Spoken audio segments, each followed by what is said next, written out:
ಪರ್ಯಾಯ ಮಹೋತ್ಸವದ ಅಂಗವಾಗಿ ಹೆಚ್ಚು ಕಮ್ಮಿ 36 ವರ್ಷಗಳಿಂದ 18ನೇ ಪರ್ಯಾಯ ನಾನು ಮತ್ತು ಕೃಷ್ಣ ಪ್ರಸಾದ್ ಸರ್ ಅವರು ಉಡುಪಿ ಹಾಗೂ ಬ್ರಹ್ಮಾವರದಲ್ಲಿ 25ಕ್ಕೂ ಹೆಚ್ಚು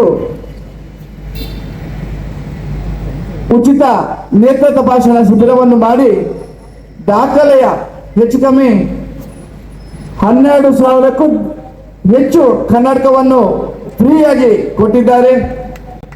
1,200ಕ್ಕೂ ಅಧಿಕ ಕಣ್ಣಿನ ಆಪರೇಷನ್ ಶಾಲೆಗಳಿಗೆ ಫ್ಯಾನ್ ವಿತರಣೆಯನ್ನು ಸನ್ಮಾನ್ಯ ವಿನಯ್ ಕುಮಾರ್ ಸುರಕೆ ಅವರು ಮಾಡಲಿದ್ದಾರೆ. ಅವರ ಅಂಗನವಾಡಿಗೆ ಕುಕ್ಕರ್ ವಿತರಣೆಯನ್ನು ಕೂಡ ಶಾಸಕರು, ಈ ಭಾಗದ ಶಾಸಕರು ಮಾಡ್ತಾರೆ. ಆರೋಗ್ಯ ನಿಧಿ ವಿತರಣೆಯನ್ನು ನಮ್ಮ ಆತ್ಮೀಯ ಮಿತ್ರರು, ಅಧ್ಯಕ್ಷರು, ಬಡಗುಪೆಟ್ಟು ಕೋಆಪರೇಟಿವ್ ಸೊಸೈಟಿಯ ಶ್ರೀಯುತ ಜಯಕರ್ ಶೆಟ್ಟಿ ಅವರು ಬರುತ್ತೇನೆ ಹೇಳಿದ್ದಾರೆ. ಅವರ ಅಂಗನವಾಡಿಗೆ ಚೇರ್ ವಿತರಣೆಯನ್ನು ಕೂಡ ಐವನ್ ಡಿಸೋಜ ಸರ್ ಬೆಂಗಳೂರಿನ 3 ಕಾರ್ಯಕ್ರಮ ಮುಗಿಸಿ ಬರ್ತೇನೆ, ನೀವು ಕಾರ್ಯಕ್ರಮವನ್ನು ಮುಂದುವರಿಸಿ ಅಂತ ಹೇಳಿದ್ದಾರೆ. ಅಜ್ಜರಕಾಡು, ಕೋಟೆ ಗ್ರಾಮ ಕಟ್ಪಾಡಿ, ಪುತ್ತೂರು, ಇಂದಿರಾನಗರ ಕಟ್ಪಾಡಿ ಮತ್ತು ಏಣಗುಡ್ಡೆ, ಕಡೆಕಾರು, ಕೊಳ 1, 2 ಸಾಂಕೇತಿಕವಾಗಿ ಇದನ್ನು ವಿತರಿಸುವವರಿದ್ದು ಇಂದು ಸುಮಾರು 45 ಅಂಗನವಾಡಿಗಳಿಗೆ ಕುಕ್ಕರ್ನ ವಿತರಣೆಯನ್ನ ಮಾಡುವವರಿದ್ದೇವೆ. ಡಾಕ್ಟರ್ ಜಯಂತ್ ಕುಮಾರ್ ಭಟ್ ಅವರು ಅದೇ ರೀತಿಯಲ್ಲಿ ಬೀಟಿನ ಗುಡ್ಡೆಯಲ್ಲಿ ತನ್ನ ಪ್ರಯಾಣವನ್ನು ಬೆಳೆಸುತ್ತಿರುವ ನಿಮಗೆ ಅಲ್ಲಿಯೂ ಕೂಡ ಬಂಗಾರದ ಪದಕ ನಿಮ್ಮ ಕೊರಳ ಮೇಲೆ ರಾರಾಜಿಸುವಂತಾಗಲಿ. ಜಿ ಟಿವಿ ಸರಿಗಮಪ ಖ್ಯಾತಿಯ ಜಸ್ಕಾನ್ ಸಿಂಗ್ ರವರು ಕೂಡ ತನ್ನ ಕೃಷ್ಣಮೂರ್ತಿ ಅವರು ಅದಕ್ಕಿಂತೆಲ್ಲ ವಿಭಿನ್ನವಾದ ಒಂದು ಕಾರ್ಯಕ್ರಮವನ್ನು ಹಮ್ಮಿಕೊಂಡಿದ್ದಾರೆ. ಹಲವಾರು ಯುವ ಪ್ರತಿಭೆಗಳನ್ನು ಗುರುತಿಸಬೇಕು, ಸಮಾಜದಲ್ಲಿ ಕೆಲವು ಕೆಲಸ ಕಾರ್ಯಕ್ರಮಗಳನ್ನು ಮಾಡ್ತಾ ಇರೋರನ್ನ ಗೌರವಿಸಬೇಕು, ಅವ್ರನ್ನ ಪ್ರೋತ್ಸಾಹಿಸಬೇಕು. ಅದರೊಂದಿಗೆ ಈ ಜನತೆಗೆ ರಸಮಂಜರಿಯ ಕಾರ್ಯಕ್ರಮವನ್ನು ಹಮ್ಮಿಕೊಳ್ಬೇಕು ಅಂತ ಹೇಳಿ ಒಂದು ಅರ್ಥಪೂರ್ಣವಾದ ಕಾರ್ಯಕ್ರಮವನ್ನು ಹಾಕೊಂಡಿದ್ದಾರೆ. ಒಂದೇ ವೇದಿಕೆಯಲ್ಲಿ ಇವತ್ತು ಹಲವಾರು ಕಾರ್ಯಕ್ರಮಗಳನ್ನು ಹಾಕೊಂಡಿದ್ದೇವೆ ನೋಡ್ತಾ ಇರ್ಬೋದು. ಈಗ ಭಾಷಣ ಮಾಡ್ತಾ ಇದ್ದ ಒಬ್ಬ ನಾಯಕರು ಹೇಳ್ತಾ ಇದ್ರು, ಕೃಷ್ಣಮೂರ್ತಿ ಅವರು ಯಾವ ರೀತಿ ಉಡುಪಿಯ ಜನರ ಮನಸ್ಸನ್ನು ಗೆದ್ದಿದ್ದಾರೆ, ಅವರ ಧರ್ಮಪತ್ನಿ ಮತ್ತು ಅವರು ಯಾವೆಲ್ಲ ಕೆಲಸಗಳನ್ನು ಮಾಡ್ತಾ ಇದ್ದಾರೆ, ರಾಜಕೀಯ ಒಂದು ಕಡೆ, ರಾಜಕೀಯೇತರ ಚಟುವಟಿಕೆಗಳು ಇನ್ನೊಂದು ಕಡೆ. ಒಂದು ಸಮಾಜ ನಡಿಬೇಕು ಅಂತ ಹೇಳಿದಾಗ ಬರೀ ರಾಜಕೀಯದಿಂದ ನಡೆಯುವುದಿಲ್ಲ. ನಾವು ಪ್ರಜಾಪ್ರಭುತ್ವ ರಾಜ್ಯದಲ್ಲಿರಬೇಕಾದ್ರೆ ರಾಜಕಾರಣನೂ ನಮಗೆ ಬೇಕು, ಅದ್ರ ಜೊತೆಗೆ ಹಲವಾರು ಚಟುವಟಿಕೆಗಳು ಸಹ ಬೇಕು. ಇದನ್ನೆಲ್ಲದನ್ನ ಮೈಗೂಡಿಸಿಕೊಂಡು ನಮಗೆಲ್ಲರಿಗೂ ಅತ್ಯುತ್ತಮ ಕಾರ್ಯಕ್ರಮವನ್ನು ಇವತ್ತು ಕೊಟ್ಟಿದ್ದಾರೆ. ಇದುವೇ ಶುಭ ಕಾಲ, ಶುಭ ಗಳಿಗೆ, ಶುಭ ಯೋಗ, ಶುಭ ಕರ್ಣ.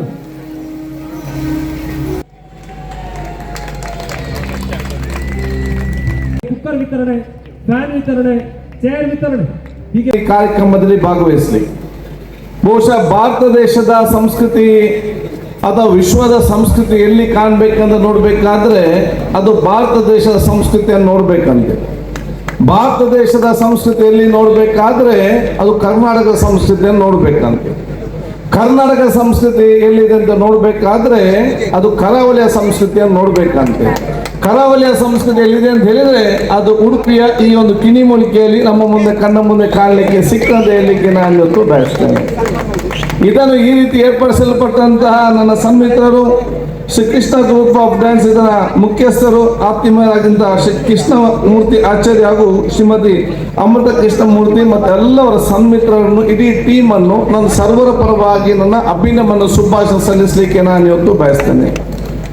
ಇತಿಹಾಸ ಪ್ರಸಿದ್ಧ ಪವಿತ್ರವಾದ ಉಡುಪಿಯ ಶ್ರೀಕೃಷ್ಣ ಮಠದ ಪರ್ಯೋತ್ಸವದ ಈ ಒಂದು ಸಂದರ್ಭದಲ್ಲಿ ಪ್ರತಿಯೊಂದು ಹಂತ ಸಂದರ್ಭ ಕೂಡ ಈ ರೀತಿಯ ಕಾರ್ಯಕ್ರಮವನ್ನು ಹಮ್ಮಿಕೊಂಡು ಸರ್ವರು ಕೂಡ ಇವತ್ತು ಸೇರಿಸಿಕೊಂಡು ಸಮಾಜದ ವಿವಿಧ ವರ್ಗದಲ್ಲಿ ಇವತ್ತು ಅತ್ಯಂತ ಯಶಸ್ವಿಯಾಗಿ ತನ್ನ ಕೆಲಸ ಮಾಡಿದಂಥವರಿಗೆ ಅವರಿಗೆ ಗುರುತಿಸಿಕೊಳ್ಳುವಂಥದ್ದು ಅಥವಾ ಭವಿಷ್ಯದ ಸಮಾಜಕ್ಕೆ ಪ್ರಯೋಜನ ಆಗುವಂಥ ಹಲವಾರು ಇತರ ಉಪಕಾರಿ ಕೆಲಸ ಮಾಡುವಂಥ ಈ ಒಂದು ಕಾರ್ಯಕ್ರಮ ಇದು ಒಂದು ದಿವಸದ ಕಾರ್ಯಕ್ರಮ ಮಾತ್ರ ಅಲ್ಲ.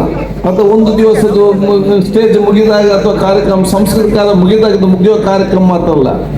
ಇವತ್ತಿನ ಈ ಕಾರ್ಯಕ್ರಮ ಇದು ನಮ್ಮ ಈ ಮಣ್ಣಿನ ಸಂಸ್ಕೃತಿ ಏನಿದೆ, ಪರಂಪರೆ ಏನಿದೆ, ಆಚಾರ ಏನಿದೆ, ವಿಚಾರ ಏನಿದೆ, ಇದನ್ನು ನಾವು ಆಚರಿಸುವ ಜೊತೆಯಲ್ಲಿ ಇದು ಯುವ ಜನಾಂಗ, ವಿದ್ಯಾರ್ಥಿ ಸಮುದಾಯ ಮತ್ತು ಭವಿಷ್ಯದ ಮಕ್ಕಳಿಗೆ, ಹುಟ್ಟಿ ಬರುವಂತ ಮಕ್ಕಳಿಗೆ ವರ್ಗಾಯಿಸುವಂತ ಒಂದು ಟ್ರಾನ್ಸ್ಫಾರ್ಮಿಂಗ್ ಪ್ರೋಗ್ರಾಮ್ ಅಂತ ಹೇಳಲಿಕ್ಕೆ ನಾನು ಇವತ್ತು ಬಯಸ್ತೇನೆ.